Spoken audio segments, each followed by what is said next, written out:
they've got Trump up 58 over 40. Not good for the Democrats. He is killing us. I'm talking about us women. He's killing us. What? These headlines, and very good reporting, by the way, that shouldn't be questioned by idiots about what Trump has said about Hitler. I think that clip illustrates exactly why Harris is in trouble at this point. Kamala's polls continue to collapse. We'll poke around and see what's happening in the betting markets. You can see here from election betting odds, they've got Trump up 58 over 40. Good looking numbers. And all of these very important states like Georgia, Arizona, North Carolina, the blue wall, Pennsylvania, all of them looking pretty red. Not good for the Democrats. Now, while this is happening, Mika Brzezinski is having a meltdown. So she came out this morning and is just absolutely losing it. And you can understand why, because they say that Trump is literally killing women. Okay, she says that. She tells her audience, Trump is literally killing us right now. We'll come back to that. But here are what the markets look like. So Poly Market is showing us right now at the moment, Trump looks like 61 over 38.7. These numbers are up and down, and it looks like there was an interesting permutation. Let's see, 6 hours ago. Let's go 1 week. Yeah, so Trump came back down a little bit. Now he's moving back up. So kind of hovering around that 60% mark, which is very nice on Poly Market. We've also got over on Kelshi, another site, same numbers mirroring here, 59 to 41. And there's about $60 million of volume on Kelshi. On Poly Market, there's about 2.3 billion in volume. That's a lot. All right, so those are the numbers. Now, back to traditional polls, you can see Real Clear Politics also has some numbers for us. The latest polls from Real Clear Politics. And you can see they're showing Trump up pretty consistently. So Wall Street Journal, Trump +3, 49 to 46. CNBC, Trump +2, 48 to 46. National here from Tip still has Harris up +3, but the rest of these are Trump +1. My gosh. Pennsylvania +1, Wisconsin +1, North Carolina +2, Arizona +1, Georgia's a tie, South Dakota +27, obviously, and then some other races there that they're measuring. So the numbers look great. Of course, we're not taking any of this for granted. We want to win in overwhelming fashion. And Nate Silver is the only one who's kind of keeping things with Harris above the fold there. But even those numbers are crunching together as time goes on. So 48 to 46 there. And a big part of what we're talking about is the silent Trump voter that's not showing up in the polls. So they're having a hard time.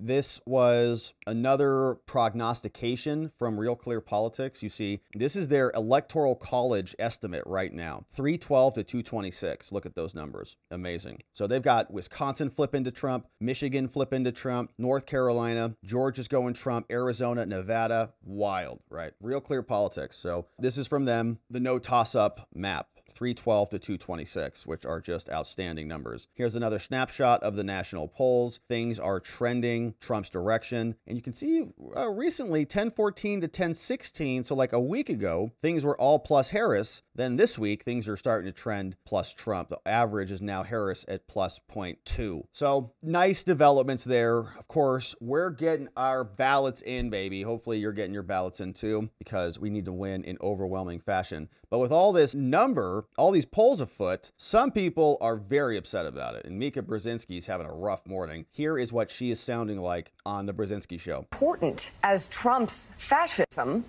and is the lead story every day. His cozying up to dictators, his obsession with Hitler that has now come out, what he has said about our veterans, and what he wants to do with the military against his political adversaries. It's all huge news. This is the future that we're looking at in the next Trump term, if there is one. But this is what voters know right now, that he is killing us. I'm talking about us women. He's killing us. What? He is putting us at risk. He is making us afraid to have babies.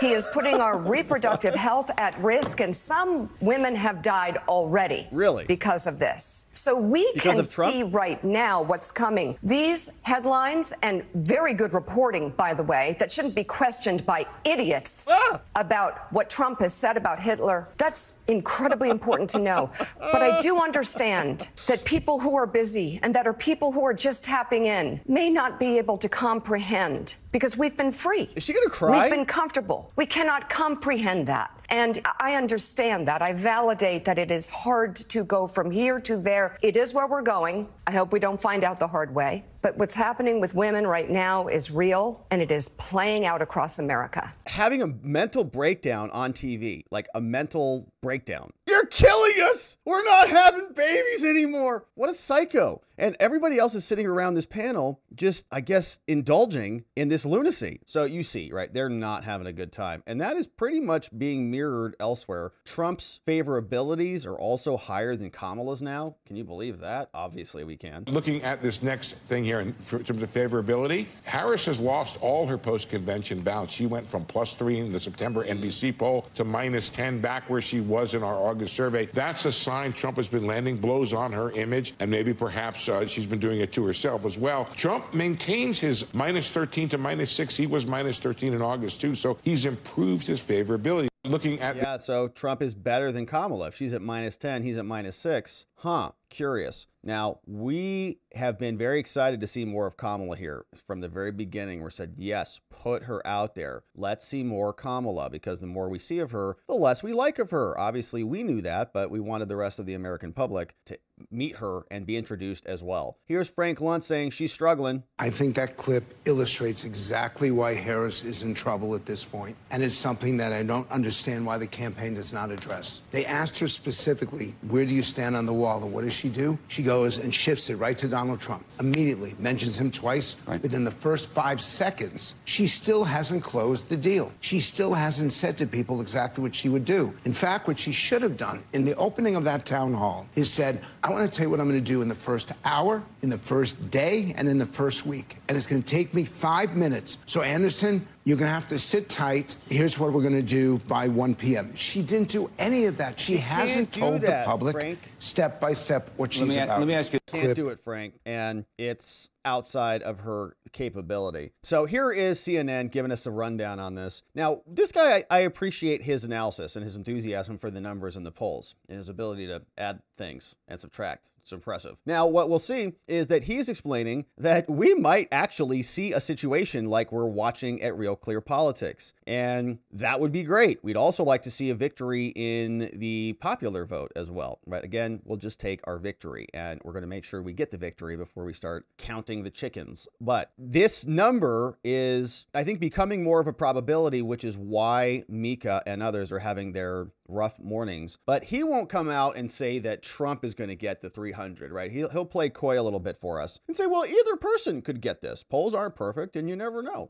So it could go 300 for Kamala, too. Let's see what they say. We have been talking about the idea that there's going to be a historically close election. I think I might have said it on this particular program. But in fact, will the winner get at least 300 electoral votes? The answer is majority yes. There's a majority yes chance, 60% chance that the winner of this election gets at least 300 electoral votes. And I just have to toot my own horn here a little bit, beep, beep, because when we were here on another, I think it was a Membo stream, I think I said specifically 60% chance that we know on election night, right, that this is over on election night. So I don't know. I think maybe 60%. That's just kind of shooting from the hip. But I think that's right. I think that, yeah, I mean, if our worldview is right, I think there's going to be such an urgent demand for change that it will be too big to rig. And if you have a couple states that flip early in a certain timeline, in a certain progression, I think that makes it so that they cannot steal it, right? And that's what they're, I think, measuring right here. Versus just a 40% chance that the winner ends up getting less than 300 electoral votes. So for all the talk that we've had about this election being historically close, which it is, chances are the winner will still actually score a relative blowout in the Electoral College. Oh my God, you're making my hair hurt. Boom! How can it be that it's so close, but yet still more likely than not that it's a fairly big victory in the Electoral College? Yeah, so let's take a look at that polling average, all right? So if you look across the 7 key swing states, the 7 closest states, in all of them, the margin right now is under 2 points, under 2 points. But keep in mind, polling ain't perfect, my dear friends. On average, since 1972, in the battleground states, in the key swing states, the average error in the key swing states is 3.4 points. So if all of the battleground states go in one direction, you can end up with a map like this for Kamala Harris, where she wins all the key key Great Lake battleground states, wins North Carolina, wins Georgia, wins Arizona, wins Nevada, and she gets to 319. That's even better than Biden did. That's even better than Biden did. Of course, it could go in the other direction, whereby Trump wins all the key Great Lake battleground states, North Carolina, Georgia,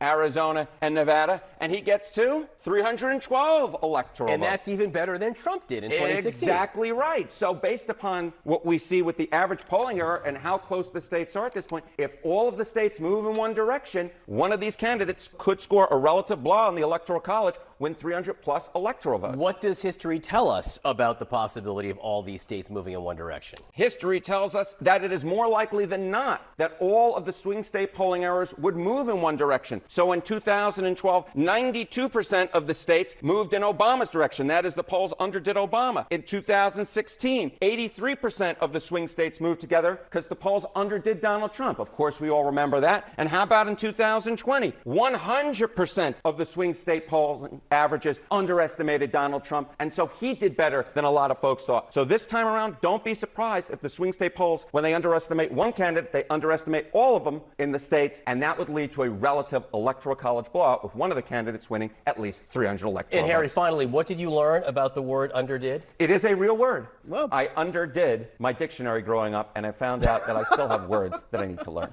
He's funny, man. That's good. Underdid. That's a good one. All right, that's a vocab word of the day. Underdid. All right. So they underdid Trump the last two elections. They're underdoing him now. And we are hoping and working hard for an outcome that looks like this and not like the other possibility. So we're getting our votes in. Get those ballots filled out and turned in, my friends. That's our plan here. And we'll see you on the other side.